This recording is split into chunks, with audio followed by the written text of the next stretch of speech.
Alright, this is chapter 16 of A Good Girl's Guide to Murder. 16. Pip knocked again, harder this time, hoping she would be heard over the droning of a vacuum cleaner running inside.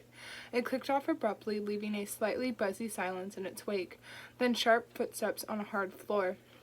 The door opened and a well-dressed woman with cherry red lipstick stood before her. "Hi," Pip said. "I'm a friend of Max's. Is he in?" "Oh, hi." The woman smiled, revealing a smear of red on one of her top teeth.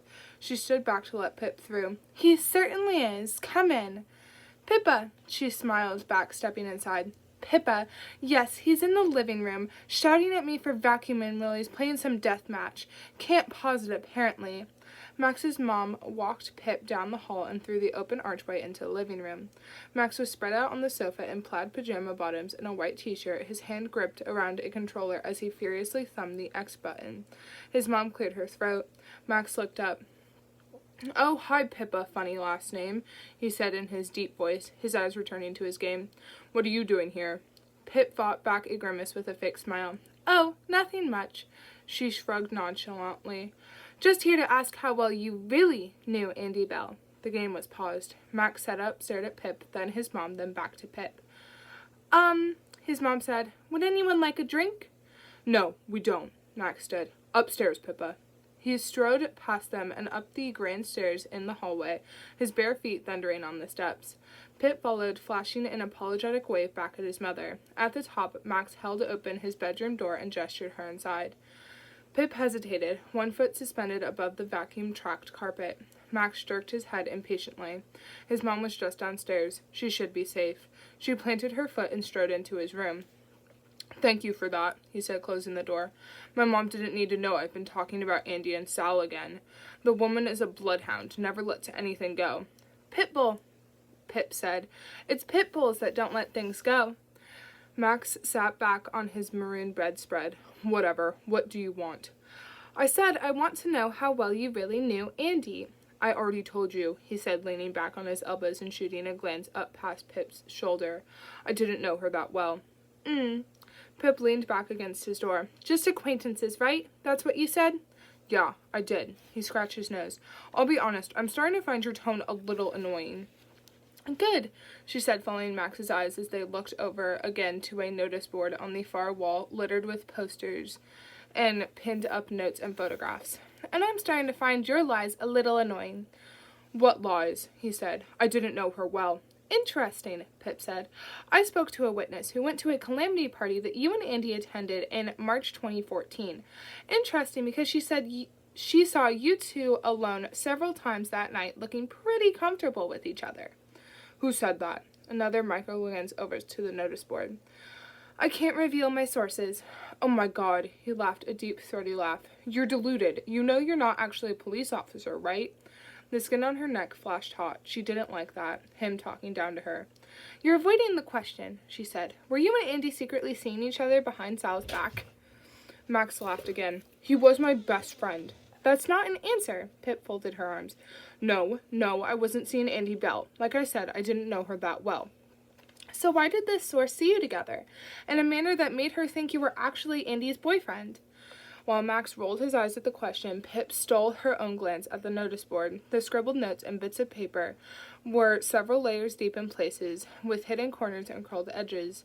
Glossy photos of Max skiing and surfing were pinned on top. A Reservoir Dogs poster took up most of the board. "I don't know," he said. "Whoever it was, they were mistaken. Probably drunk. An unreliable source, you might say." "Okay." Pip moved away from the door. She took a few steps toward the far wall, then paced back a couple, so Max wouldn't realize as she moved incrementally towards the notice board. "So let's get this straight." She paced again, positioning herself closer and closer. "You're saying you never spoke one-on-one with Andy at a calamity party?" "I don't know if never," Max said, "but it's not like you're implying." Okay. Pip looked up from the floor, just a couple of feet from the board now. "And why do you keep looking over here?" She twisted on her heels and hurriedly started flipping through the papers pinned on the board. "Hey, stop!" She heard the bed groan as Max quickly got to his feet. Pip's eyes and fingers scanned over to-do lists, scribbled names of companies and grand schemes and grad schemes, leaflets, and old photos of a young Max in a hospital bed. Heavy, barefooted steps behind her.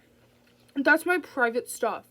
And then she saw a small white corner of paper tucked underneath Reservoir Dogs. She pulled and ripped the paper out just as Max grabbed her arm. Pip spun toward him, and his fingers dug into her wrist. They both looked down at the piece of paper in her hand. Pip's mouth fell open. "Oh, for fuck's sake." Max let her arm go and ran his fingers through his untamed hair. "Just acquaintances?" she said shakily. "Who do you think you are?" Max said, "going through my stuff." "Just acquaintances?" Pip asked again, holding the printed photo up to Max's face. He tried to snatch it, but she pulled back. It was Andy, a photo she'd taken of herself in a mirror, standing on a red and white tiled floor, her right hand raised and clutched around the phone. Her mouth was pushed out in a pout, and her eyes looked straight out of the page. She was wearing nothing but a pair of black underwear. "Care to explain?" Pip said. "No." "Oh, so you want to explain it to the police first? I get it." Pip glared at him and took one step toward the door. "Don't be dramatic," Max said, returning her glare with his glassy blue eyes. "It has nothing to do with what happened to her." "I'll let them decide that." "No, Pippa." He blocked her way out. "Look, this really is not how it looks. Andy didn't give me that picture. I found it." "You found it? Where?" "It was just lying around at school. I found it and I kept it. Andy never knew about it." There was a hint of pleading in his voice. "You found a nude picture of Andy just lying around at school?" She didn't even try to hide her skepticism. "Yes, it was hidden in the back of a classroom, I swear." "And you didn't tell Andy or anyone that you'd found it?" asked Pip. "No, I just kept it." "Why?" "I don't know." His voice scrambled higher. "Because she's hot and I wanted to, and then it seemed wrong to throw it away after—" "What? Don't judge me. She took the photo. She clearly wanted it to be seen." "You expect me to believe that you just found this basically naked picture of Andy, a girl you were seen getting close to at parties?" Max cut her off. "Those are completely unrelated. I wasn't talking to Andy because we were together, and neither do I have that picture because we were together. We weren't together. We never were." "So you were alone talking to Andy at that calamity party," Pip said triumphantly. Max held his face in his hands for a moment, his fingertips pressed into his eyes.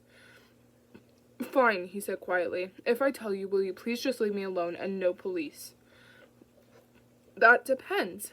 "Okay, fine. I knew Andy better than I said I did. A lot better. Since before she started with Sal. But I wasn't seeing her. I was buying from her." Pip looked at him in confusion, her mind going back over his last words. "Buying drugs?" she asked softly. Max nodded. "Nothing super hard, though. Just weed and a few pills."